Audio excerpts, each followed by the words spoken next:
Hai semuanya, kembali lagi di kelas ID Spora. Pada tahap sebelumnya, kita udah ngebahas mengenai wireframe dan juga prototype nih. Artinya, kita udah memiliki rancangan desain. Namun, desain yang udah kita buat belum tentu langsung sesuai dengan pengguna.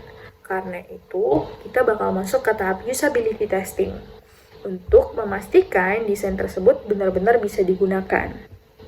Kenapa usability testing ini diperlukan? Karena dalam desain berbasis pengguna, hasil desain ini harus diuji langsung kepada pengguna.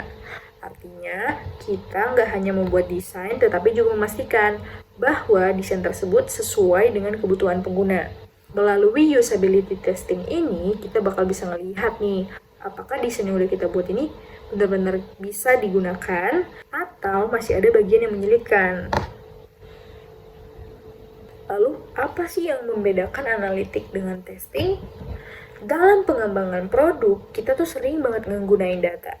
Data ini itu bisa menunjukkan apa yang terjadi. Misalnya, pengguna berhenti di satu halaman, atau sering melakukan kesalahan. Nah, si data ini tuh nggak selalu ngejelasin kenapa itu bisa terjadi. Disinilah usability testing berperan, yaitu untuk melihat secara langsung alasan dibalik perilaku pengguna tersebut. Sehingga kita tidak hanya mengetahui masalahnya apa, tetapi juga memahami penyebabnya itu apa.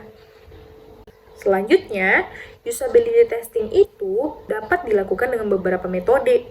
Yang pertama adalah moderated testing, yaitu pengguna didampingi secara langsung, baik secara tatap muka maupun online.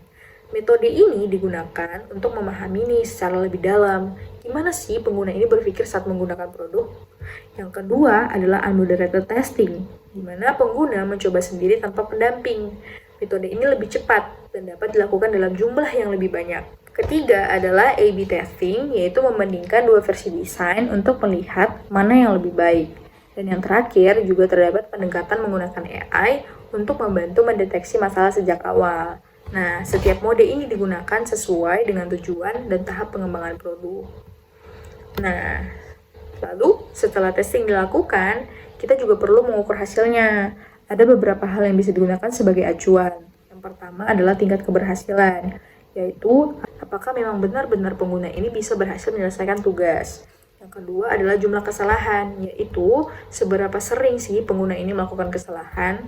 Yang ketiga adalah waktu pengerjaannya, yaitu berapa lama sih waktu yang dibutuhkan oleh pengguna. Semakin mudah, cepat, dan sedikit kesalahannya, berarti desainnya semakin baik. Selain itu, kita juga bisa melihat pola dari masukan pengguna untuk menemukan bagian yang perlu diperbaiki. Sebagai contoh, pada proses checkout, banyak pengguna tidak berhasil menyelesaikan proses tersebut. Dari hasil pengamatan, ternyata penyebabnya adalah proses registrasi yang terlalu panjang. Hal inilah yang membuat pengguna merasa kesulitan dan akhirnya tidak melanjutkan.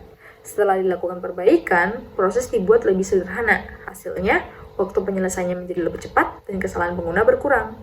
Dari sini, kita bisa melihat bahwa desain ini tidak selalu langsung sempurna. Karena itu, perlu dilakukan perbaikan secara berulang.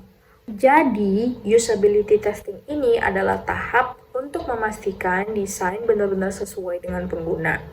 Nah, melalui proses ini, kita dapat menemukan masalah dan memperbaikinya secara bertahap. Sehingga, desain yang dihasilkan tidak hanya terlihat baik, tetapi juga mudah digunakan. Demikianlah pembahasan mengenai usability testing.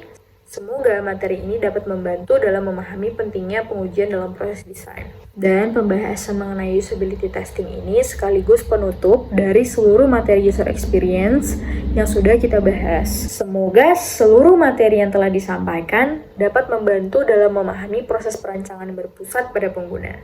Terima kasih.